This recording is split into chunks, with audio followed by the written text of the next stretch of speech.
So, what's going on? How's everybody doing? I just got done doing my makeup and I am going to turn the lights on and open these windows. So, hold on just a second. I have to change these flowers out because I was dying.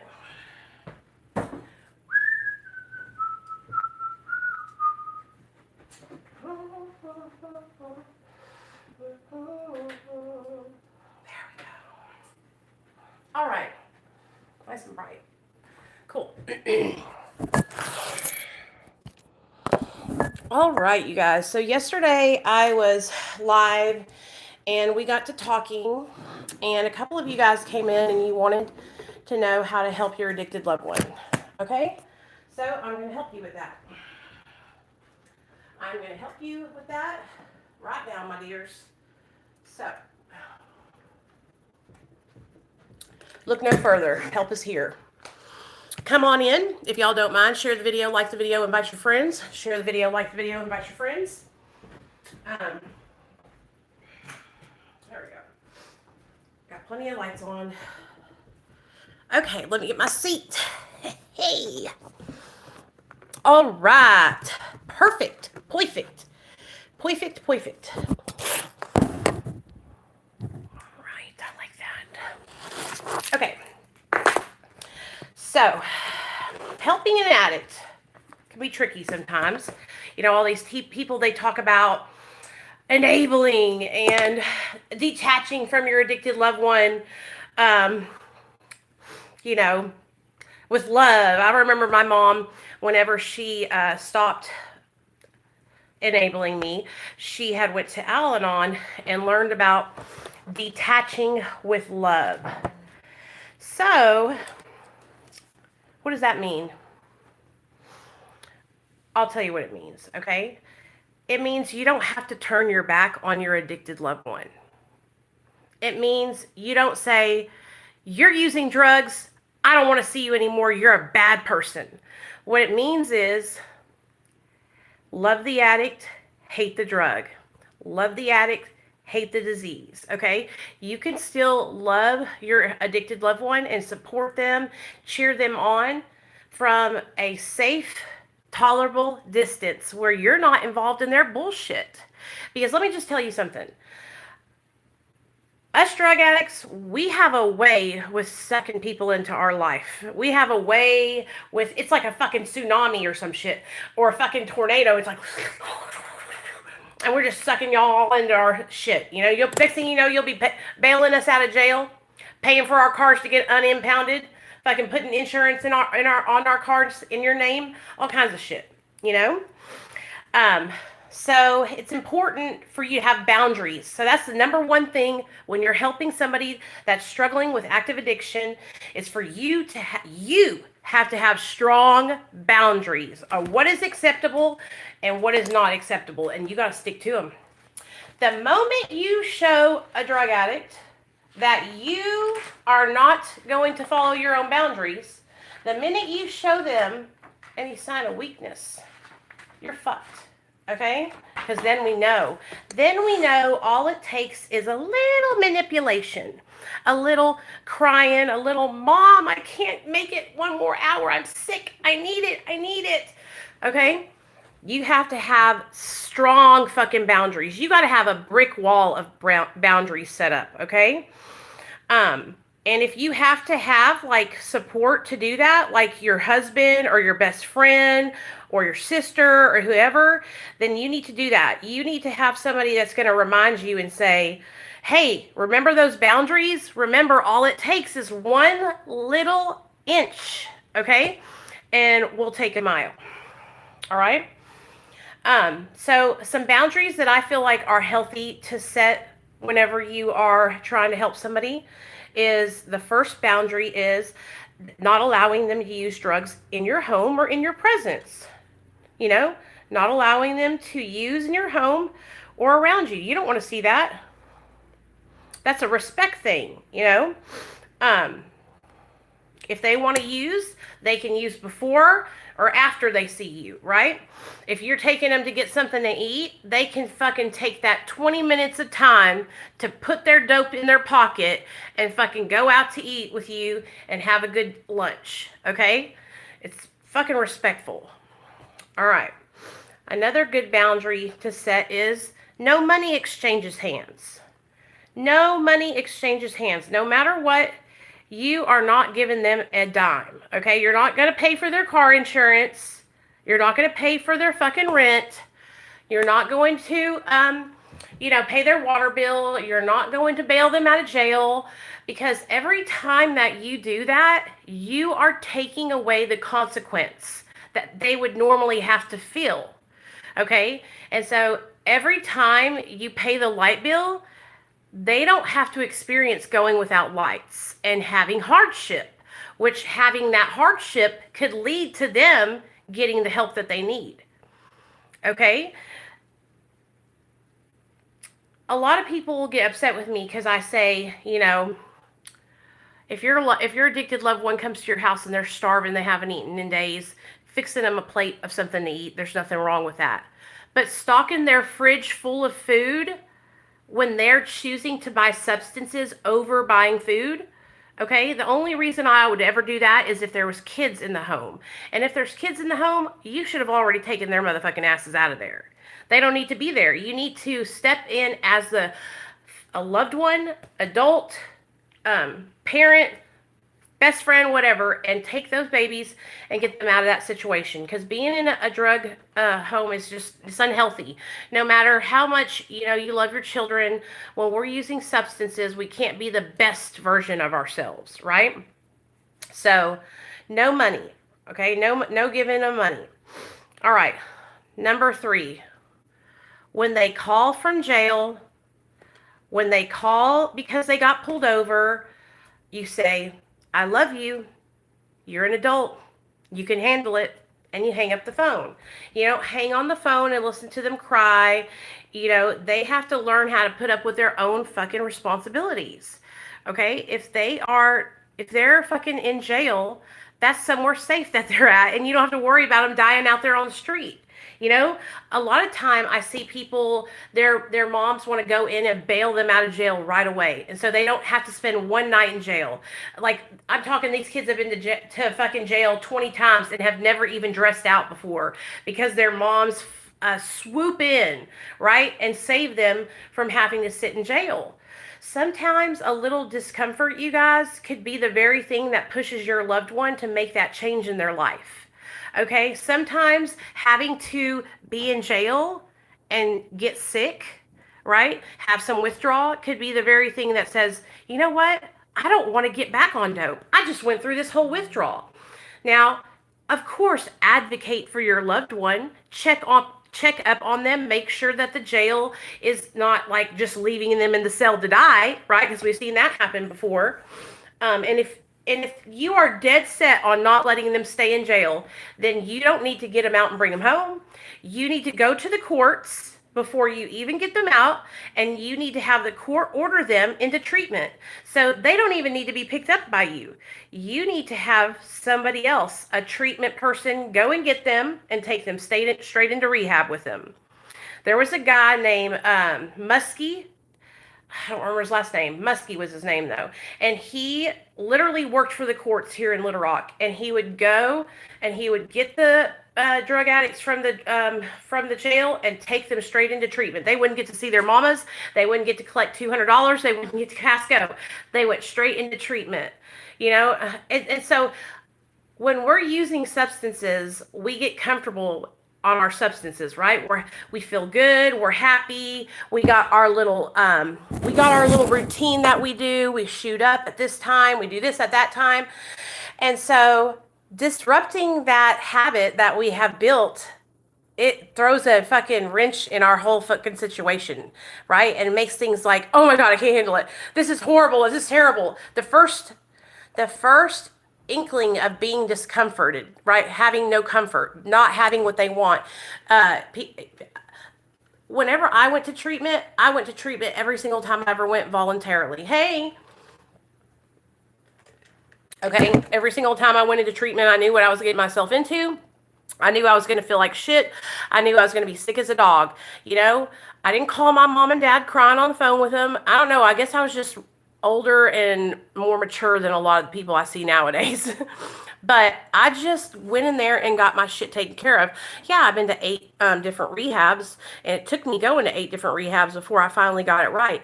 But I had enough wherewithal to know that I was going in there to get help. So when they go in there, they go in there to get the help that they need. You know, make sure you do your research on treatment centers, and make sure you're not just sending them to some hole in the wall, you know, but make sure that you're doing the research. So it's okay to not go and get them out of jail. It's okay to let them sit in their own shit and fucking experience the consequences of their own actions. Okay. So last night I was reading this book to you guys, and I feel like it really resonated with a couple of y'all. So I wanted to read the don'ts to you again. Okay. This is what you're not going to do. You're not going to lecture, threaten, preach, moralize, or make emotional appeals to your addicted loved one about their substance use. They're already very well aware that what they're doing isn't right, and they're already racked with guilt about it, even if their pride won't allow them to show it. Increasing that guilt further propels substance use and drives a pointless wedge between you and your addicted loved one. Your lecturing will not stop them from using drugs, okay? And so you don't want them to think, oh my God, here comes my mom. She's just going to nag me and nag me and nag me. Because you're going to be the last person that they're going to even try to get help from. They're not going to want to include you in their recovery. They're going to want to stay far away from you. Neil's mom. Okay, she was just like this. My mom was plugged in, helping me, coming to my family meetings. She didn't nag me when I was fucking high, and she knew I was, and I was at her house. She asked me to leave. Okay, and when I was of sound mind and could act right, she wanted to spend time with me, and we would spend time together. But she really, really set boundaries with me to where I couldn't just walk all over my mom. And it really helped me in the long run because I knew that I was loved.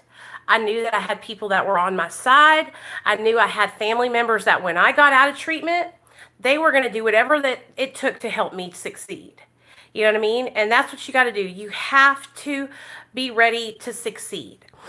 Okay? And you have to be ready to let that person go through what they need to go through. Do not deal with them while they're intoxicated.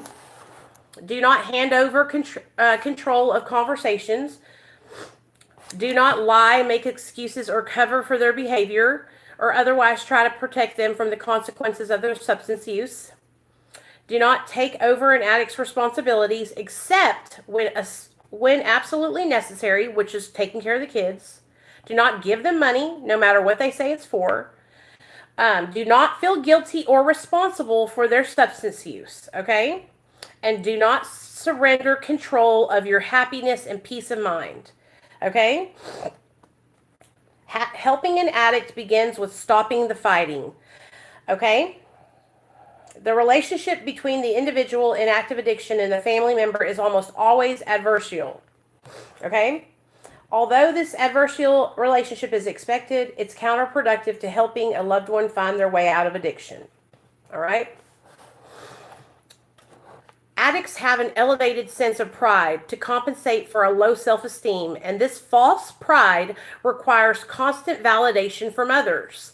Their pride makes them need to be right in every situation. As well, addicts usually feel like victims as they spray their flamethrower around, blaming their woes and their behaviors on everyone but themselves. Anger and resentment are nearly universal in this group. So basically, we have someone who's definitely not going to respond to criticism, nothing but anger, denial, and defensiveness thrown back at us, and an even bigger barrier between ourselves and the addict. So there's no point in being like, you know, you need to stop using drugs. Look at your body. You're tearing yourself apart. You haven't been. They know. All it's going to do is start a fight. Scolding and berating someone for bad actions and behavior, even if it's well deserved, is a form of punishment designed to make the perpetrator feel bad with the hope that the bad feelings will keep them from reoffending. Well, I can tell you that addicts already feel bad about themselves and their actions. In fact, the guilt, remorse and self-loathing and regret that they carry on their shoulders every day is tremendous. And escaping these dark feelings and emotions is a major reason why they keep on using. They already feel terrible about what they're doing, even if their addicts' pride won't allow them to show you that. One more scolding to add to that negative feeling. No matter how well deserved the scolding, it isn't going to help. If feeling bad about their substance use and related behaviors was an effective way to get addicts to stop, we would have stopped a long time ago. There's no point in lecturing them about all the damage they're causing, how they're ruining their life and their health, how they can die from addiction, and how they're hurting other people. They already know all that. It weighs very heavily on them. If you believe that presenting enough evidence of the harms of addiction will make an addict stop their substance use, then think again. All you accomplish is to drive the addict further away from you. When we lash out or scold a loved one in addiction, we're showing them that we don't understand what they're going through. They come to see that we don't understand at all the obsession and compulsion that are driving their behavior. So they come to see us as naggers or naggers who don't understand and therefore are unapproachable. Why talk to somebody about your problem if they don't understand it at all and they'll just nag you? Nobody wants to come clean and lay their heart out in front of someone who will be judgmental and critical. Okay, so it says it all here. I suggest that you show your addict loved one that you're making an effort to understand what they're going through, why they're behaving as they are, and that these are symptoms of substance use, not indications that they are bad people. I want to emphasize here, once again, that substance use doesn't excuse bad actions or behaviors. Rather, substances' effects on the brain and mind puts these actions and behaviors in context. So I suggest letting your loved one know that you understand the context of their behavior, including the substance use. Okay?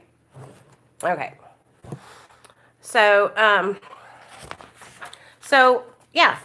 So basically, if you have a loved one who is a drug addict and you're wanting to help them, the best thing you could do is learn how to understand addiction. The best thing you could do is do some experiments at home. Okay? What is something that you like obsessively do all day long? Something that you kind of have like a compulsion about. Smoking cigarettes. Okay, drinking. Maybe you drink beer and you just drink it all the time. Whatever. I don't know. Maybe you are a person who overeats. Maybe you're a clean freak, and then try not to do it. Whatever that thing is that you are obsessive about, try not to do it. You know, it's like times a million compared to that. Times a million. Okay. What I always like to tell people is try to stop breathing and just not breathe. And that's what it's like for a drug addict trying to stop using drugs, because the compulsion is so strong, and the physical dependence for a lot of us that are using these substances, we're not just having trouble with our minds, we're also having problems with a physical dependency. We're getting sick without it. So that adds a whole nother layer to it. Okay. It's called Understanding and Helping an Addict. It's on Amazon. So, it's a really good book. I love it. I love it. It helps me a lot. And so if you're like a loved one and you've never been through addiction, if you want to be able to help them and you want them to be able to open up to you, you have to try to understand. You have to try to relate. Okay? Relate. Maybe you're somebody who like has like a bad, maybe you're bad with relationships, and when you get into a relationship with somebody you get really emotionally obsessed with them, you know what I'm saying? Like you can even compare it to like having that kind of like unhealthy relationship where you just can't leave the person. They're beating your ass, they're punching you in the face, they're fucking spitting on you, but you just cannot leave them. You know, it's toxic. That's what it's like being a drug addict. Like, you know that the substances that you're using are harming you, right? But you just use more and more of them to keep that thought out of your mind. Because who wants to think about, I'm going to have to get my teeth pulled when I get older because I shot too much dope? Who wants to think about, I have high blood pressure now, I'm stroke level over here, okay? And it's because of fucking my drug addiction.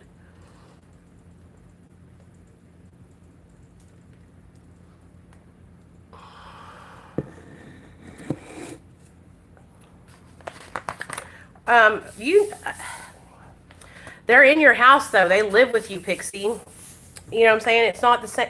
I feel like when you have been living, you've been allowing this for so long. You've been allowing this for so long. So now it's like you're going to go back and say, well, this is no longer acceptable. You can no longer do this now. You know what I'm saying? And so, maybe like we talked about that one time, have you sat down and tried to talk to your husband about making a compromise? Because doesn't he use that for pain? That's what I'm saying. It's like really hard to do in being in the same house as somebody else. I couldn't do it. You know what I mean?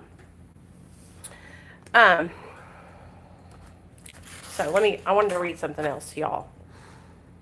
Okay. Never make a threat that you don't intend to keep. Addicts are master manipulators. It's part of their disease. They seek out enablers that they can manipulate, and those who care about them are their ripest targets. If you give them an inch, they'll take a mile, so to speak. If you threaten a sanction and you don't follow through on it, the addict will know that you're malleable and easily manipulated. What did I tell y'all in the beginning of this video, okay? And so you got to go in with like the fucking armor of fucking God on you, man, because we know we can smell it. We can smell the weakness.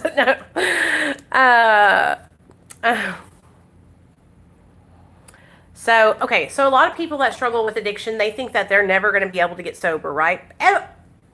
Everybody can get sober. Anybody can change their life, right? Anybody can. Most people in active addiction feel like recovery is way out of reach for them.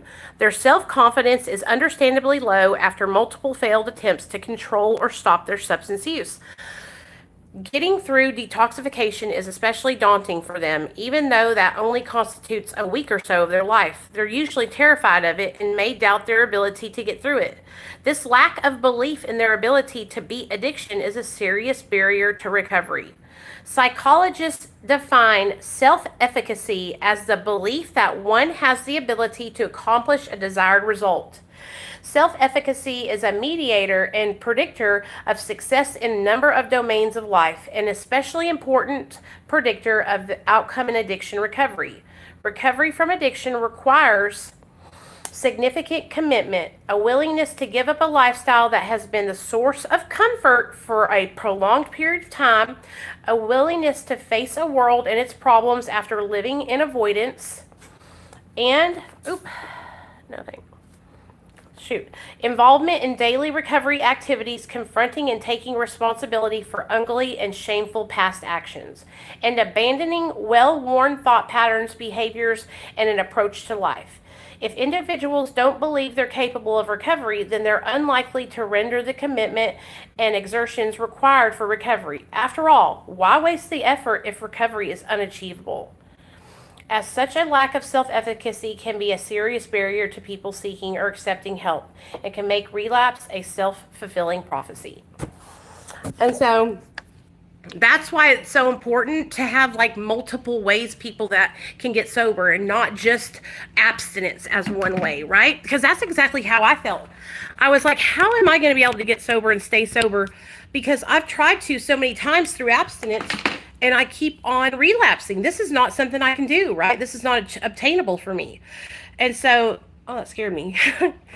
Having multiple pathways that your addicted loved one can jump on, like medication-assisted treatment, plant medicine, whatever it may be that helps them, getting mental health help is so freaking important, you guys. So important. But the number one thing, because I have to make this video short because I have to go get Nate, but I'll be back and we'll go live again. The number one thing that you can do to help your addicted loved one is to educate yourself and try to learn about the disease of addiction. Try to learn what it feels like to have a compulsion to use something, even though it's negatively affecting your life. That's how strong these drugs and addiction is. That even though that man is punching you in the face and kicking you and spitting on you, you keep going back because you know it's toxic, you know it's not good for you, but you just can't stop. That's what it's like being addicted to drugs. It's like being in an abusive relationship. And the only time that the fucking relationship is good is when you're getting high and you feel that relief. You know what I'm saying? And then it goes all back to being abusive again. So it's really fucking hard, man. I'm telling you. And that's the best thing you can do. The best thing you can do is to teach yourself about addiction. But I love you guys. I have to go get Nate from school. We did this makeup look on TikTok. I'm going to upload the live onto my YouTube channel for y'all. But we had a little talk while I was over there because I wanted to have makeup on when I did this video. So I'm going to go get Nate from school. Look how sunny it is outside, y'all.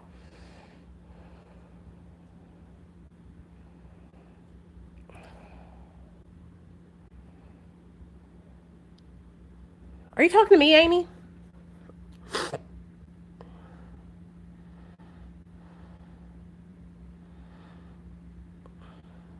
I'm sorry, I can't see all the comments. I see something about your son. What did you say?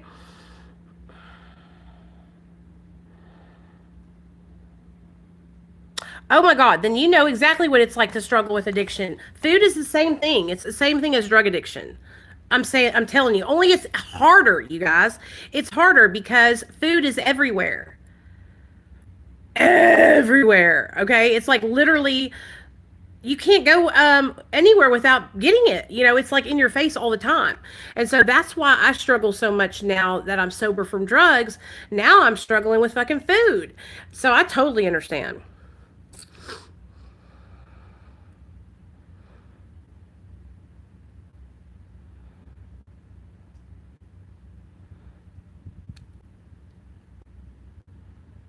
Your son. I'm worried for my son. He stopped going to school and is hardly working. Dad was severely addicted, and I don't want him to be the same. What does he do? He stopped going to school and he's not working anymore. That's not good. He might be going through a depression. Have you sat down and talked to him and seen if he's just going? How old is he? Is he like 19, 20 years old?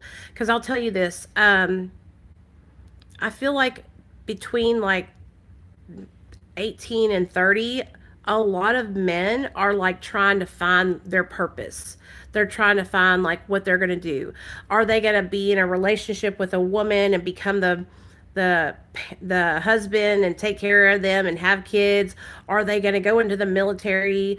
How are they going to what are they going to do as a man to the man stuff? And so a lot of young men, but before 30, I feel like they go through really hard times because they feel like they're not doing what they're supposed to be doing fast enough. I was the same way about now that I'm sober. I would compare myself to my other friends and see that they were like, buying homes. That was one thing that really bothered me. They were buying homes and can't buy a home yet, right? My credit's not that good. And it was like really, really discouraging. So I feel like a lot of Okay, I was like, what are you saying that? Thank you, Amy. I was just asking. I didn't mean to get upset, but I saw somebody else in the comment section who was a troll, I think, say something rude. And I was like, what is going on? Please, where was his name at? Hold on. Prod by MK102 or something like that. But anyway, what was I going to say? I had it on the tip of my tongue. Oh, yeah. I was comparing myself to other people and what they were accomplishing. I feel like a lot of young men are like that, from that 18 to 30-year-old age. And so I feel like having, if your son's living with you, like him having a job and going to school is something healthy for him. And that should be like your boundary that you set, that like as long as you are going to live underneath this roof, you need to have employment and you need to at least be going to school or some kind of trade school, that kind of thing. Or what something that's going to better his life, right? And so maybe he's going through a hard time, because I know a lot of people in 2020, when the pandemic hit, a lot of people have been having anxiety, and some people have been still struggling, even though, it's been 3 years since 2020. Some people are still struggling with getting back to a good place. So I love you guys. I got to go get Nate. I don't want to, I can't be late to go get him. Okay. But, I feel like I said a lot in a short period of time. So I love y'all.